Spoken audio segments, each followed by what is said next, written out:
Olá, eu sou o professor Diogo Comba, o Diogão da redação de Português e Literatura também. É assim que você me encontra no YouTube, no Facebook e no Instagram, professor Diogo Comba. Então, se inscreva aqui no canal do YouTube, curta a nossa página no Facebook e siga a nossa página lá no Instagram. Eu falo nossa para dar uma ideia de grandiosidade, como se tivesse uma equipe envolvida, mas na verdade sou eu mesmo e bem poucos seguidores, bem pouco telespectadores ou YouTube espectadores, como você preferir. Hoje vamos falar sobre o quê? Vamos falar sobre economia informal e pirataria. Você já deve ter visto há um outro vídeo no canal sobre economia informal. A gente tem que lembrar que no economia informal e pirataria são dois fenômenos econômicos, sociais e políticos e também culturais diferentes, mas que muitas vezes caminham juntos. Como assim? Por exemplo, você é estudante, muito provavelmente na entrada da sua escola, perto da porta da sua escola, tem lá o vendedor de churros, tem lá um vendedor de pipoca, por exemplo, certo? Essa pessoa está praticando economia informal. Ela não tem garantias trabalhistas, ela não tem férias, não tem 13º, muitas vezes não paga impostos, certo? Mas não necessariamente ela exerce ali a pirataria. O produto que ela está vendendo, o produto que ela está te fornecendo, não é necessariamente um produto contrabandeado, não é necessariamente um produto falsificado. Enquanto isso, aquele camelô, aquela vendedora que vende lá o CD falsificado, o DVD falsificado, o jogo de videogame falsificado, uma roupa falsificada ou contrabandeada, certo? Eles sim estão praticando, estão envolvidos com a pirataria. Imaginemos que hoje você vai fazer uma redação sobre pirataria. Vamos focar na questão da pirataria. O seu parágrafo de introdução pode ser aquele modelo por divisão. Como assim? Primeiramente vem o tópico frasal, depois você divide, dá uma pincelada nos seus argumentos, dividindo em 3 momentos, e por último vem o seu período de conclusão para dar margem aos argumentos posteriormente. Você quer ver um parágrafo desse feitinho, bonitinho? Sim?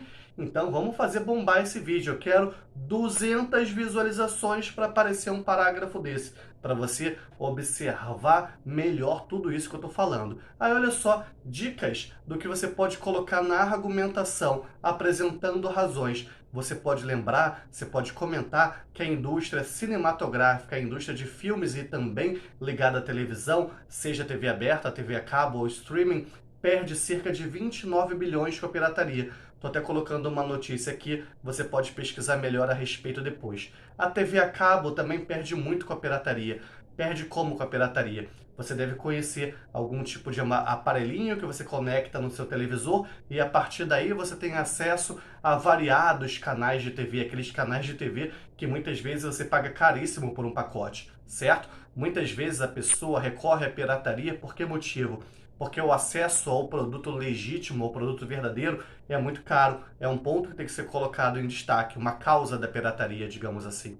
Você já deve ter comprado ou então já deve ter visto, principalmente nas grandes cidades brasileiras, é muito comum a gente ver um camelô, um vendedor, uma vendedora lá vendendo CDs, DVDs pirata. Hoje em dia isso não é tão comum assim, até porque pelo advento da internet e de inúmeros aplicativos que acabaram de certa forma concorrendo com essa própria pirataria, certo? Isso é um ponto para a gente até comentar mais adiante. Nos anos 90, no Brasil, por exemplo, a indústria fonográfica teve um baque muito grande com a pirataria. Deixou de vender, por exemplo, fitas cassete por causa da pirataria.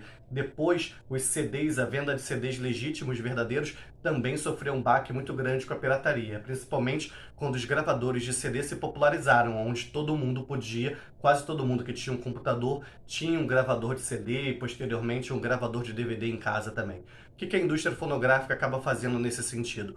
Muitas vezes acaba se organizando e financiando, legitimando operação contra sites pirata. Enquanto isso, nas grandes cidades, a gente vê o quê? Vê lá a polícia, vê lá a guarda municipal, uma secretaria de ordem pública, aqui no caso do Rio de Janeiro, agindo contra camelôs pirata, apreendendo sua mercadoria e muitas vezes destruindo sua mercadoria. Um outro ponto muito importante, bastante ligado à pirataria, é a pirataria de videogames, certo? Você já deve ter ido a algum centro repleto de camelôs na sua cidade, visto que tem camelô que vende até console, vende até um PlayStation 4, até um PlayStation 5? Muito provavelmente, em muitos casos, esses consoles que eles vendem vêm do roubo de carga, um grande problema no Rio de Janeiro, um grande problema no Brasil. Ou então você vê lá jogos pirateados, certo? Enquanto que um jogo legítimo muitas vezes custa quase R$ 200, lá no camelô você compra por R$ 10. No PlayStation 2 isso era bastante comum. Tanto que a indústria tem que ser muito criativa e tem que empregar bastante grana, muitos investimentos para evitar que suas mídias sejam falsificadas. É o que aconteceu, por exemplo, lá no PlayStation 3, no PlayStation 4, onde é praticamente impossível você piratear os jogos com mídias como DVDs que a gente compraria antigamente lá no PlayStation 2. Estou falando a gente compraria, mas você entendeu? Não estou estimulando a pirataria, por favor. O videogame no Brasil ainda tem um preço muito elevado, né? O PlayStation 5, por exemplo, é bem difícil de ser encontrado e quando é encontrado é algo na casa dos R$ 5.000. Olha só isso, 5 salários mínimos num videogame. Daí dá para entender porque muita gente, infelizmente, acaba recorrendo à pirataria. Nos anos 90 isso era bastante comum também.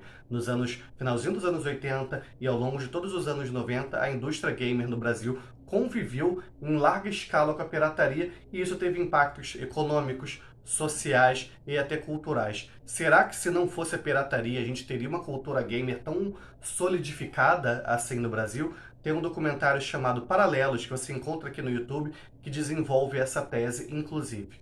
Uma outra questão bastante ligada à pirataria é o vestuário. Você já deve ter visto camisa de time sendo vendida nas grandes cidades. Desde aquelas falsificações toscas, que você vê claramente que é uma falsificação, até aquele exemplar perfeito, né? Que você tem que analisar muito bem para ver que é pirateado. Seja uma camisa de time, seja um tênis, uma roupa de grife, uma bolsa de grife e por aí vai, certo? Alguns times de futebol estão fazendo o seguinte, já estão em contato com as suas patrocinadoras de material esportivo e lançando exemplares, digamos assim, populares das camisas, exemplares que podem ser comprados por custos mais baixos. Uma camisa do meu time Botafogo atualmente custa cerca de R$ 200. Se eu for procurar em algum camelô, muito provavelmente vou encontrá-la por 25% desse preço, por R$ 50.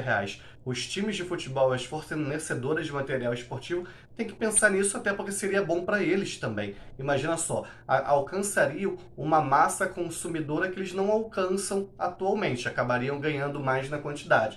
Tá vendo? E você vai observar que a partir de alguns argumentos eu vou colocar o problema e já vou colocar também a solução. Quem deve agir, como agir, o que fazer e objetivando qual cenário, como foi esse caso agora da questão dos times de futebol, certo?